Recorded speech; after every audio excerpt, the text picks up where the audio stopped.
it says that 79% of malware attacks are actually ransomware in the Middle East.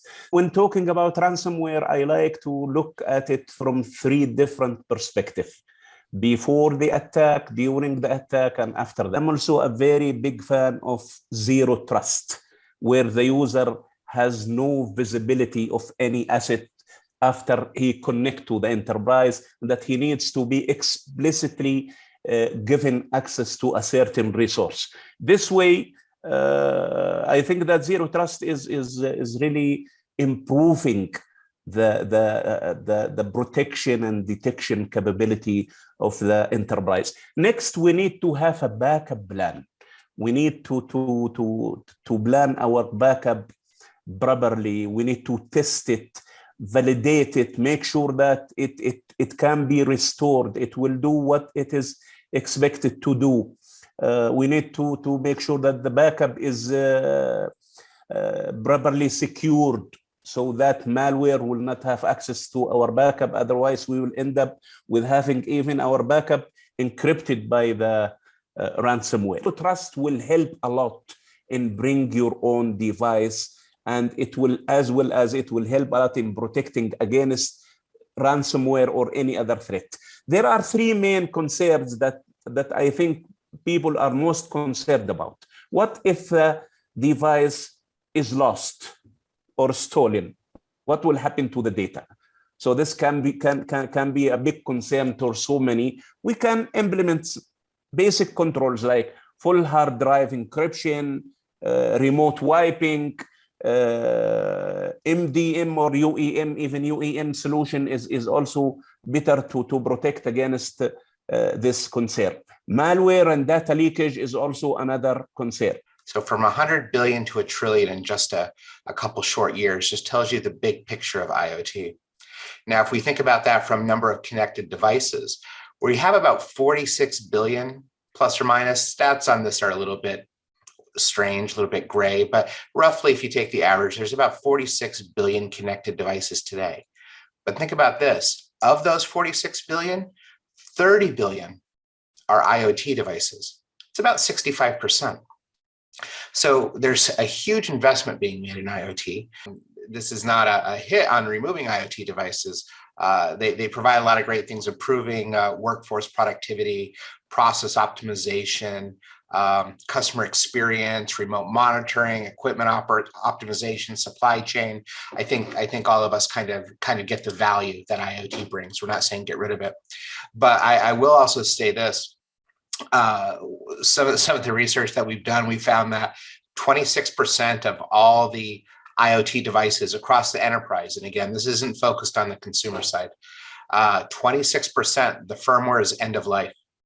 So 26%, you can't even update, the firmware is just dead. In some cases, the company's gone out of business. And they're being used for so many things today: agriculture, space, healthcare, industrial systems, and all throughout the enterprise. If you, like me, travel the world, have customers in 5 continents, visit Fortune companies or small SMEs, SMBs, there is always the same thing. How can we retain talent? Or more importantly, should we train the talent? There is a famous saying, what if we train the talent and the talent leaves? And the manager says, what if you don't train them and they stay? When we look at the attacks, you name it, from IoT to, anything, from SQL Server to Red Hat, anything. If you don't know how to manage it, then how are you going to drive it? I always give this example to my students. Get my grandmother. I mean, she's dead now. I hope she's resting in peace. But when she died, she was 98 years old. Give her the latest Ferrari or the Bugatti, the $28 million Bugatti which someone bought. Give her the Bugatti. The best car in the world, but someone who cannot drive it. So what can she do with it? Back to the talent. Now, forget what we say. Forget what Brian says. Look at the reports. Get me any report from Verizon to McAfee, from McAfee to Microsoft. Get any report and look at the attack vectors. I'm not going to give 20%, 80%, you know, it's always misconfiguration attack. It's easy for a vendor to say, don't use Windows 7. Remove Windows XP. Thank you. I still love Microsoft.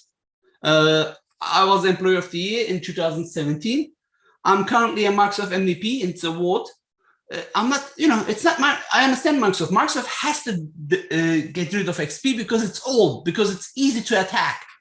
You should use Windows 10, Windows 11 if you want security, because you cannot make Windows XP in a way that what Windows 10 is giving you. Of course, you can use products to make it better, but it's not about that. I'm shocked, like 65% of the devices like IoT, and then they're brought in, there is no patching, there is no mechanism, no one is taking the responsibility. So someone needs to take that responsibility and make sure that the enterprises are secure from these devices. Then if you are going to move, make sure that you align with your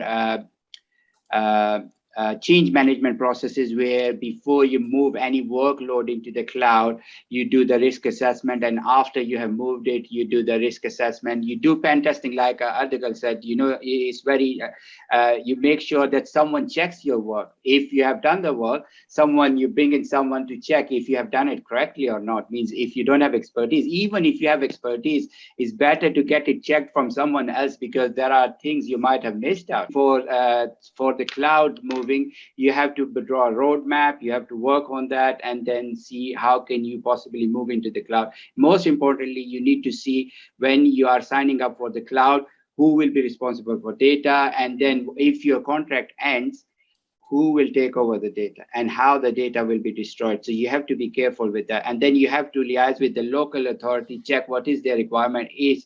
If the data is moving outside of the country where you're living, then you might need to choose a different provider who can put the data within that country, if that's your local authority requirement. So these are the golden rules which you need to follow. So we get the devices, and then vendors put them in. And MRI machines, for example, we sign the contract, they put into the hospitals or something, and then there is no one who's patching it, because there is no contract, there is nothing. So clearly these things should be checked. You should have a process, and you should be challenging third party, you should be challenging internal teams. And then again, going back to Adil's point, that we all talk about patch, but before we patch it, like sometimes in live environment, it's really hard. You need time and approval from the people, because they say we are not going for downtime, it will cause disruption, it will do this.